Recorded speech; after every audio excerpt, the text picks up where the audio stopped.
Hey guys, BrokeWizard59 here, and today I want to come at you with the analysis video on the 2002 LEGO Star Wars sets.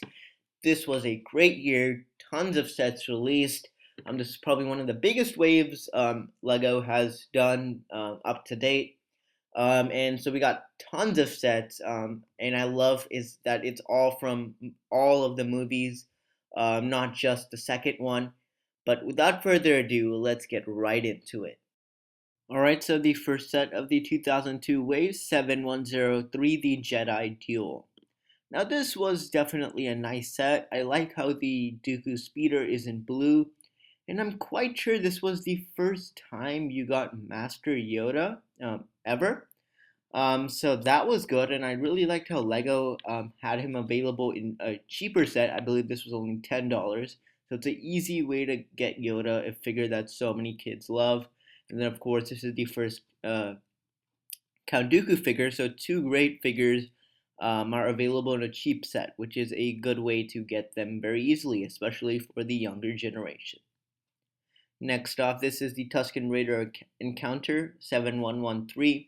Now this set, I like it. I do definitely like the speeder bike design, especially with the dark red color used. I think that really makes it unique. I also love how you get two Tusken Raiders, and as seen throughout this line, actually, Lego is putting some good figures in cheap sets, which makes it easier to get those figures, which I really like about this wave. Next off, the Twin Pod Car 7119, another nice set. I mean, it's a pretty good set, the Pod Car. Even though it is actually an orange vehicle, I don't actually mind it being in the red color. And then you also get Lobot, so that's a pretty good grab.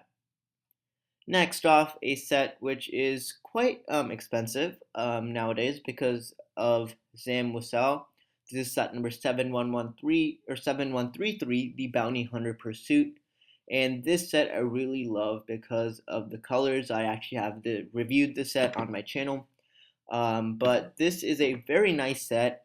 This was actually a pretty fun scene in the movies, and I'm so glad they made this set. But I definitely wish they could have actually just remade that set even nowadays. Next off, the X-Wing Fighter.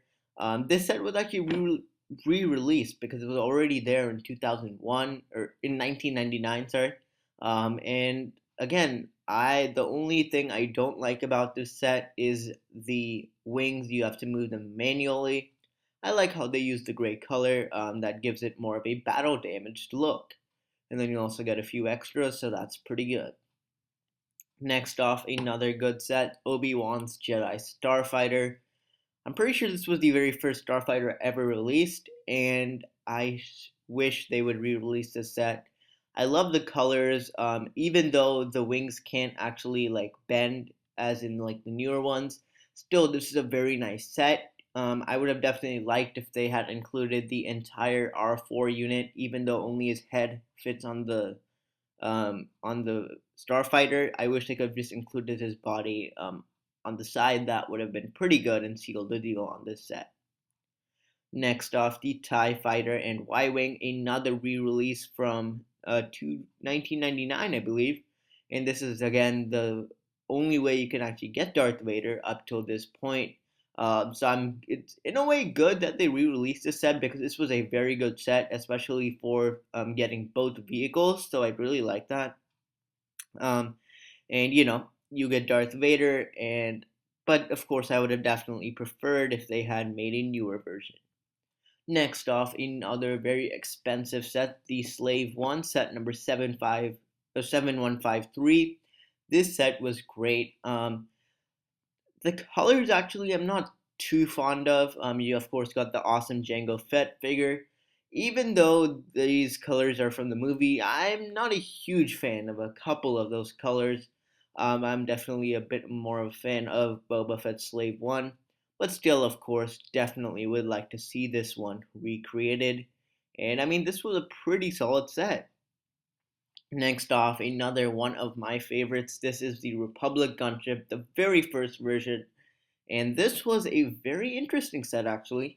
Even now, at 2015, soon to be 2016, the gunship hasn't changed as much, and I mean that shows that Lego did a pretty good job, especially in the first version.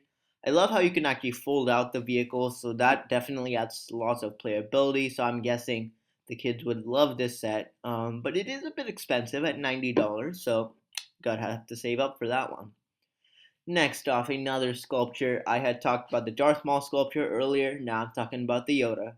And I love these sculpture sets. These are some great sets to have in our collection.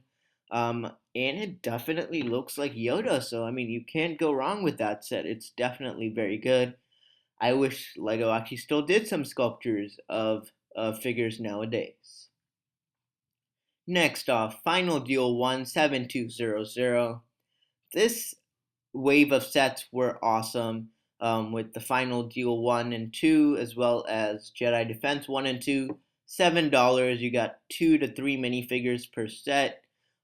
This one is awesome because this is, again, another cheap way of getting Vader. $7 only. Plus, you get the Emperor, so the two big guys you get, and then the Final Duel 2, 7201, you get the opposite with Luke. And I really like how these small $7 sets enabled kids to really get the figures they love for cheap, and I love that about this line.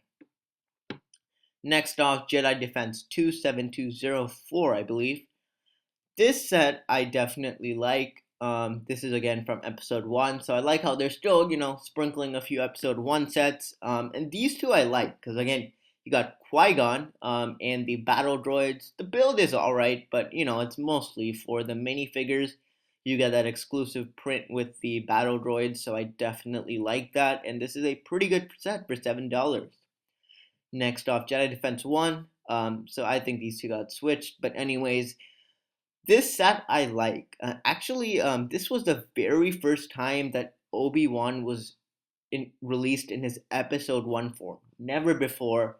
And I like how folks who want to complete the collection can actually buy Obi-Wan.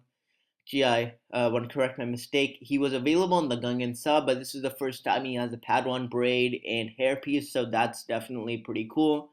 And once again, I love these small $7 sets. Now we got some Technic.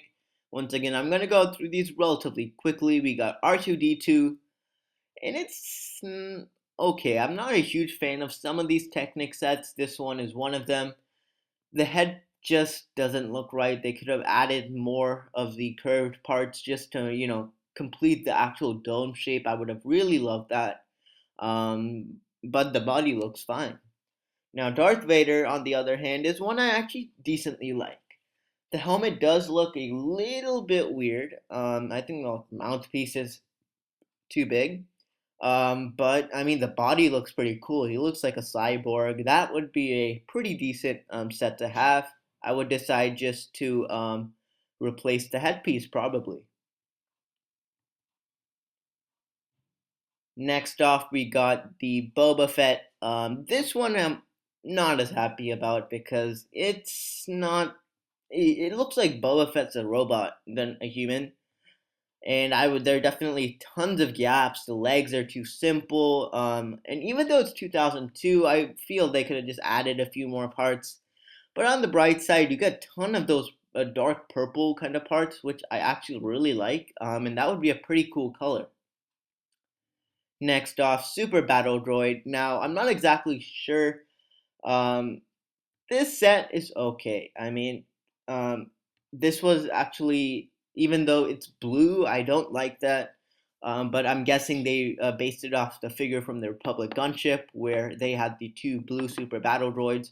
But after that, they ended up correcting their mistake. So this doesn't look too much like a Super Battle Droid to me, but it does look like a cool robot, which you can do a few modifications and get that one to work. So all in all, that's all right. Next off, another UCS set, which I don't know. I wouldn't consider this a UCS set because of the reasons that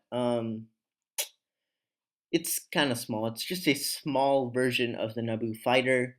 But what I do like is how they have corrected the wings and all. And I would, if you definitely have this set, I would definitely, if you had the 1999 version, replace the parts and make a minifig scale silver and yellow version of the fighter. That would be awesome. So it's a pretty decent set. Now this is a bit more of a, again, re-release. I'm not a huge fan when Lego just puts the same vehicle or figure in the same set. This is one of them. There was already an R2D2 release. Now we got R2D2 and C3PO. I know that they're at least helping because it tries to obtain the R2D2, but then C3PO or obtain the C3PO, but then R2D2 was re-released in another set, so it's kind of repetitive, and that's what I don't like about this set.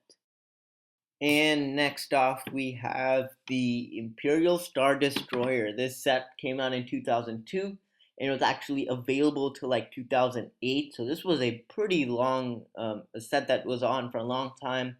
Love the detail. Definitely Lego has gone a step up in their UCS sets, which I love. And this would be a great set for collectors.